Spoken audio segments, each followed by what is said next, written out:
नमस्कार, भक्ति भजन चैनल में आपका स्वागत है। आज हम सुनेंगे वंश द्वादशी कथा। एक गांव में एक सास बहू रहती थी। उनके पास 2 बछड़े और 1 गाय थी। बछ बारस यानी वत्स द्वादशी के दिन सास ने बहू से कहा कि मैं गाय को चराने वन में जा रही हूँ। तुम गेहूँ लाकर पका लेना और धान उछेड़ लेना। बहू किसी काम में व्यस्त थी और सास की पूरी बात समझ नहीं पाई। उसे लगा कि सास ने कहा है कि जो बछड़े हैं गेहुला और धनुला उनको पकाने लेना।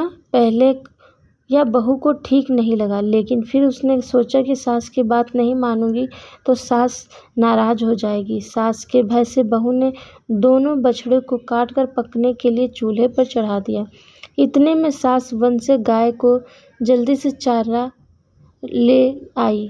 क्योंकि बछ बछड़ा का पर्व सास के लौटने पर बहू ने कहा कि बछड़े और आगे कुछ बोलना चाहती, तभी सास ने बात को बीच में काटते हुए कहा कि पहले गाय की पूजा करेंगे फिर बछड़े की। बहू को समझ में आ गया कि उससे बहुत बड़ी भूल हो गई है।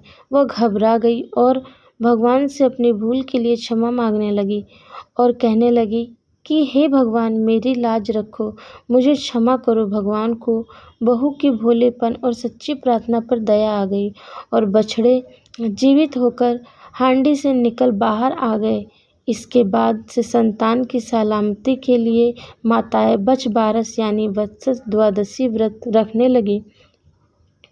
वत्स द्वादशी साहूकार की। एक साहूकार ने एक तालाब बनवाया, लेकिन इसमें जल ही नहीं आया। साहूकार ने पुरोहित से पूछा कि तालाब में पानी क्यों नहीं आ रहा है। इस पर पुरोहित ने कहा कि तालाब में आपको अपने दोनों पोतों में से एक की बलि देनी होगी। लोगों के कल्याण के लिए साहूकार ने तय किया कि एक पोते की बलि देगा। साहूकार ने अपनी बहू को कुछ दिनों के लिए एक पोते के साथ मायके भेज दिया। दूसरी ओर साहूकार ने एक बड़े यज्ञ का आयोजन किया, लेकिन बहू को इसकी सूचना नहीं दी। किसी तरह बहू तक यह बात पहुंच गई कि उसके ससुर कोई बड़ा यज्ञ करवा रहे हैं। बहू ने सोचा कि काम में व्यस्तता होने में ससुर जी मुझे बुलाना भूल गए, इसीलिए मैं खुद ही ससुराल चली जाती हूँ। बहू के अचानक ससुराल पहुंचने पर सास ससुर घबरा गए।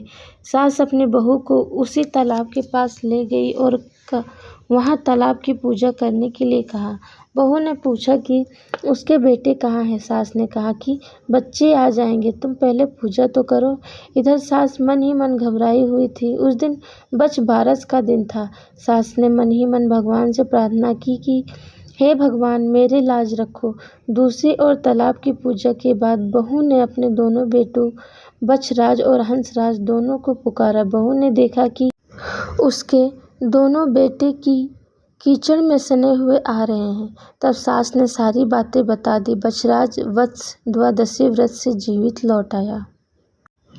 यह व्रत मूल रूप से माताएं अपनी संतान की दीर्घ आयु और कुशलता के लिए रखती हैं।